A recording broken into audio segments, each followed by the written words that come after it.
Assalamualaikum warahmatullahi wabarakatuh.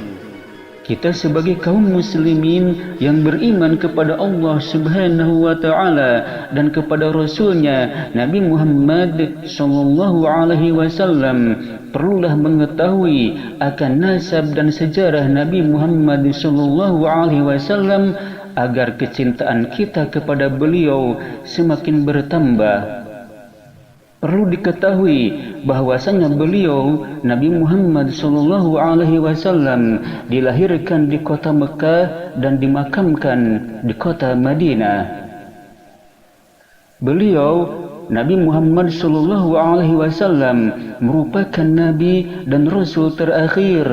Beliau adalah putra Abdullah bin Abdul Muttalib bin Hashim bin Abi Manaf bin Qusay bin Kilab bin Murrah bin Ka'ab bin Lu'ay bin Ghalib bin Fihir bin Malik bin Nazar bin Kinana bin Khuzaimah bin Mudrikah bin Ilyas bin Mubbar bin Nijar bin Ma'ad bin Adnan.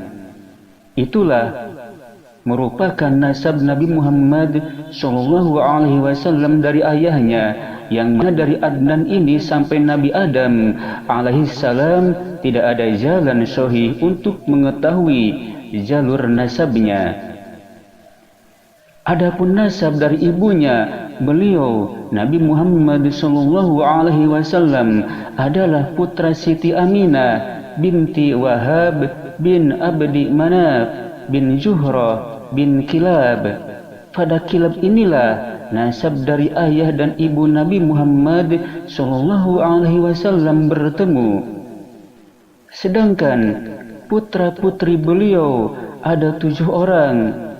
6 orang dari Siti Khadijah, yaitu yang pertama Sayyid Qasim, yang kedua Siti Zainab, yang ketiga Ruqayyah, yang keempat Siti Fatimah, yang kelima Ummu Kulsum, dan yang keenam Abdullah. Sedangkan 1 orang adalah dari Siti Maria, yang namanya yaitu Sayyid Ibrahim. Lalu kita akan menjelaskan bagaimana kelahiran Nabi Muhammad sallallahu alaihi wasallam. Kelahiran Rasulullah sallallahu alaihi wasallam. Beliau dilahirkan di tengah keluarga Bani Hashim di Makkah pada Senin pagi tanggal 9 Rabiul Awal. Ada yang menyatakan bahwasannya hari Senin itu adalah tanggal 12 Rabiul Awal, dan ini adalah yang paling terkenal. Dan pada permulaan tahun dari peristiwa Gajah, dan 40 tahun setelah kekuasaan Kisra Anushirwan, atau bertepatan dengan tanggal 20 atau 22 bulan April tahun 571 Masehi. Berdasarkan penelitian ulama terkenal yaitu Muhammad Sulaiman Al-Mansurpuri dan peneliti astronomi Mahmud Basa. Ibnu Sa'ad meriwayatkan bahwa ibu Rasulullah sallallahu alaihi wasallam berkata, "Setelah bayiku keluar, aku melihat ada cahaya yang keluar dari kemaluanku menyinari istana-istana di Syam." Diriwayatkan pula bahwa ada beberapa bukti pendukung kerasulan bertepatan dengan saat kelahiran beliau, yaitu runtuhnya 10 balkon istana Kisra dan padamnya api yang biasa disembah orang-orang Majusi, serta runtuhnya beberapa gereja di sekitar Buhairah setelah gereja-gereja itu ambles ke tanah. Yang demikian ini diriwayatkan oleh Al-Baihaqi. Setelah Aminah melahirkan, dia mengirim utusan ke tempat kakeknya Abdul Muttalib untuk menyampaikan kabar gembira tentang kelahiran cucunya. Maka Abdul Muttalib datang dengan perasaan sukacita, lalu membawa beliau ke dalam Ka'bah seraya berdoa kepada Allah dan bersyukur kepadanya. Dia memilihkan nama Muhammad bagi beliau. Nama ini belum pernah dikenal di kalangan Arab. Beliau dikhitan pada hari ke-7, seperti yang biasa dilakukan orang-orang Arab.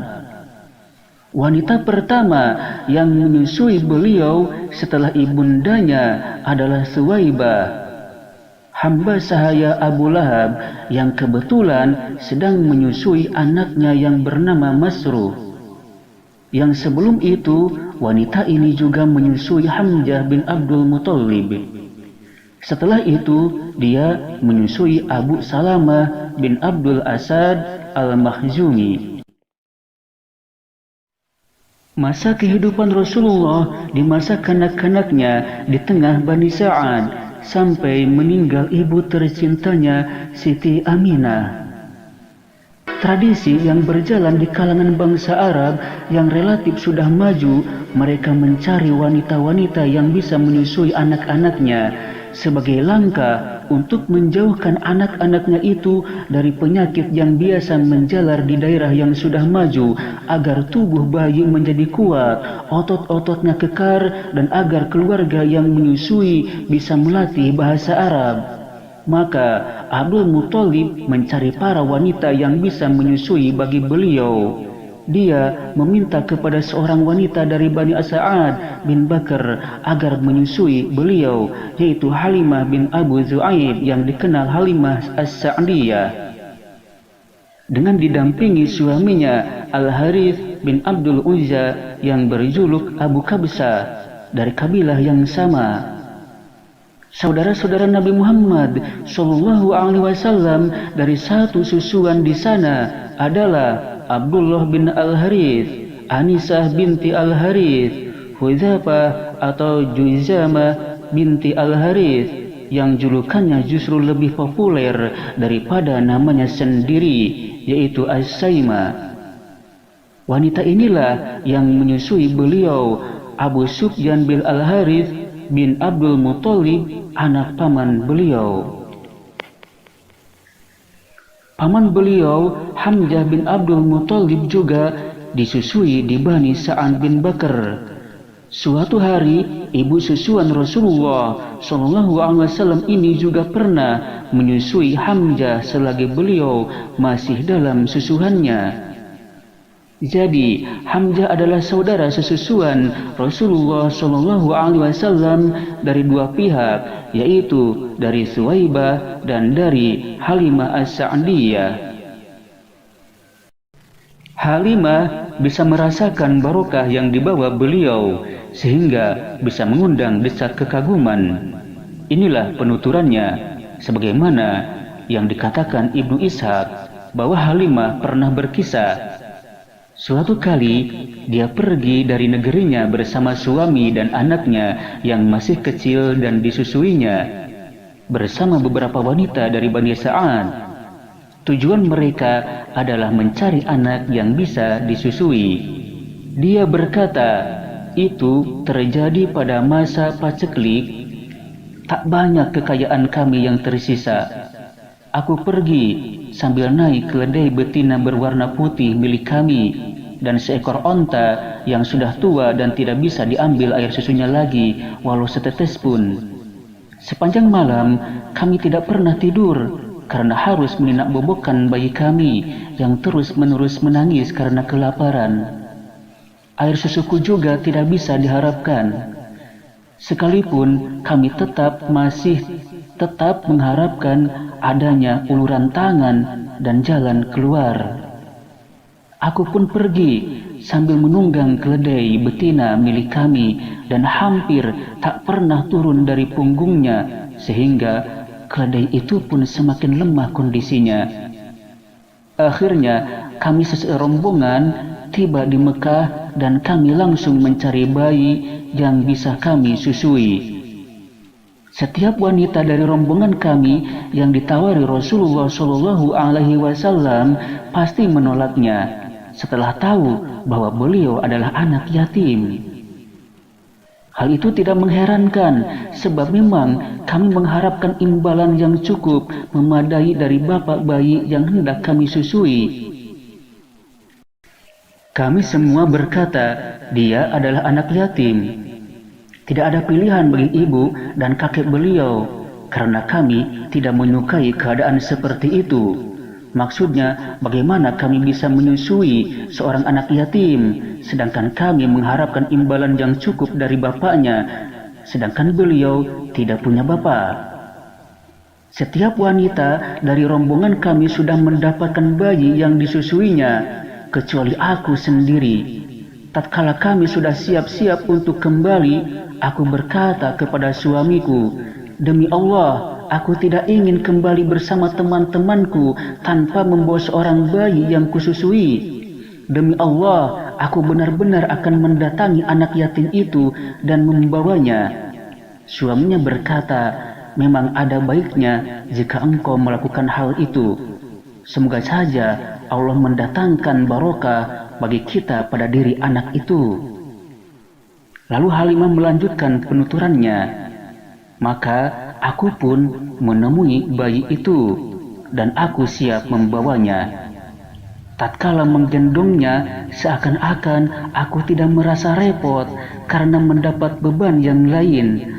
Aku segera kembali menghampiri hewan tungganganku, dan tatkala puting susuku kusodorkan kepadanya, bayi itu bisa menyedot air susu sesukanya dan meminumnya hingga kenyang. Bahkan anak kandungku sendiri juga bisa menyedot air susuku sepuasnya hingga kenyang. Setelah itu, keduanya tertidur pulas. Padahal sebelum itu kami tidak pernah tidur sepicing pun karena mengurus bayi kami." Suamiku menghampiri ontanya yang sudah tua. Ternyata air susunya juga menjadi penuh. Maka kami memerahnya. Suamiku bisa minum air susu onta kami, begitu pula dengan aku, hingga kami benar-benar kenyang. Malam itu adalah malam yang terasa paling indah bagi kami. Demi Allah, tahukah engkau wahai Halimah, engkau telah mengambil satu jiwa yang penuh barokah, kata suamiku pada esok harinya. Demi Allah, aku pun berharap yang demikian itu, kataku. Halimah melanjutkan penuturannya. Kemudian kami pun siap-siap pergi dan aku menunggang keledaiku. Semua bawaan kami juga kunaikan bersamaku di atas punggungnya. Demi Allah, setelah kami menempuh perjalanan sekian jauh, tentulah keledai-keledai mereka tidak akan mampu membawa beban seperti yang aku bebankan di atas punggung keledaiku. Sehingga rekan-rekanku berkata kepadaku, "Wahai putri Abu Zu'aib, celakalah engkau, tunggulah kami, bukankah ini keledaimu yang pernah engkau bawa bersama kita dulu?" Demi Allah, begitulah. Ini adalah keledaiku yang dulu, kataku. Demi Allah, keledaimu itu kini bertambah perkasa, kata mereka. Kami pun tiba di tempat tinggal kami di daerah Bani Sa'ad. Aku tidak pernah melihat sepetak tanah pun milik kami yang lebih subur saat itu.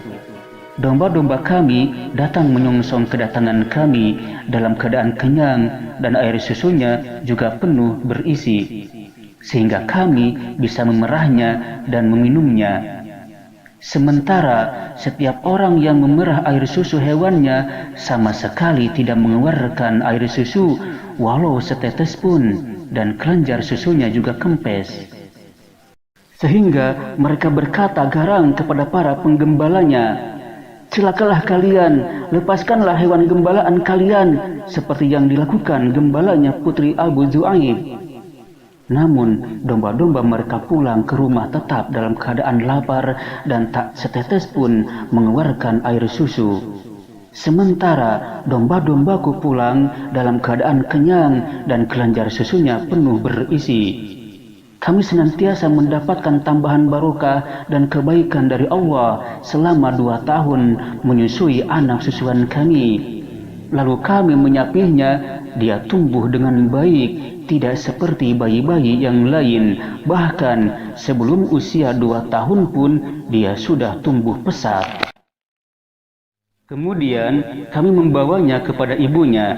meskipun kami masih berharap agar anak itu tetap berada di tengah-tengah kami, karena kami bisa merasakan barokahnya. Maka kami menyampaikan niat ini kepada ibunya. Aku berkata kepadanya, andaikan saja engkau sudi membiarkan anak kami ini tetap bersama kami hingga menjadi besar, sebab aku khawatir dia terserang penyakit yang biasa menjalar di Mekah. Kami terus merayu ibunya agar dia berkenan mengembalikan anak itu tinggal bersama kami. Begitulah Rasulullah Shallallahu Alaihi Wasallam tinggal di tengah Bani Sa'ad hingga tatkala berumur 4 atau 5 tahun terjadi peristiwa pembelahan dada beliau. Muslim meriwayatkan dari Anas bahwa Rasulullah Shallallahu Alaihi Wasallam didatangi Jibril yang saat itu beliau sedang bermain-main dengan beberapa anak kecil lainnya. Jibril memegang beliau dan menelentangkannya, lalu membelah dada dan mengeluarkan hati beliau dan mengeluarkan segumpal darah dari dada beliau seraya berkata, "Ini adalah bagian setan yang ada pada dirimu." Lalu Jibril mencucinya di sebuah baskom dari emas dengan menggunakan air Zam-Zam. Kemudian menata dan memasukkannya ke tempatnya semula. Anak-anak kecil lainnya berlarian mencari ibu susuannya dan berkata, "Muhammad telah dibunuh." Mereka pun datang menghampiri beliau yang wajah beliau semakin berseri. Kembali ke pangkuan ibunda tercinta. Dengan adanya peristiwa pembelahan dada itu, Halimah merasa khawatir terhadap keselamatan beliau hingga dia mengembalikannya kepada ibu beliau. Maka beliau hidup bersama ibunda tercinta hingga berumur 6 tahun. Aminah merasa perlu mengenang suaminya yang telah meninggal dunia dengan cara mengunjungi kuburannya di Yasrib. Maka dia pergi dari Mekah untuk menempuh perjalanan sejauh 500 km. Bersama putranya yang yatim yaitu Muhammad Shallallahu Alaihi Wasallam disertai pembantu wanitanya Ummu Aiman. Abdul Muthalib mendukung hal ini. Setelah menetap selama sebulan di Madinah, Aminah dan rombongannya siap-siap untuk kembali ke Mekah. Dalam perjalanan pulang itu, dia jatuh sakit dan akhirnya meninggal dunia di Abwa yang terletak antara Mekah dan Madinah, sehingga Kanjeng Nabi Muhammad SAW yang pada saat itu belum diangkat menjadi Rasul menjadi yatim piatu. Itulah sekilas perjalanan hidup Nabi Muhammad SAW di masa kecilnya sampai meninggal ibu tercintanya. Insya Allah kita akan melanjutkan pada pembahasan selanjutnya mengenai kehidupan beliau sampai beliau menikah dan diangkat menjadi Rasul. Mudah-mudahan apa yang disampaikan pada saat ini bermanfaat. Akhirul kalam. Wassalamualaikum warahmatullahi wabarakatuh.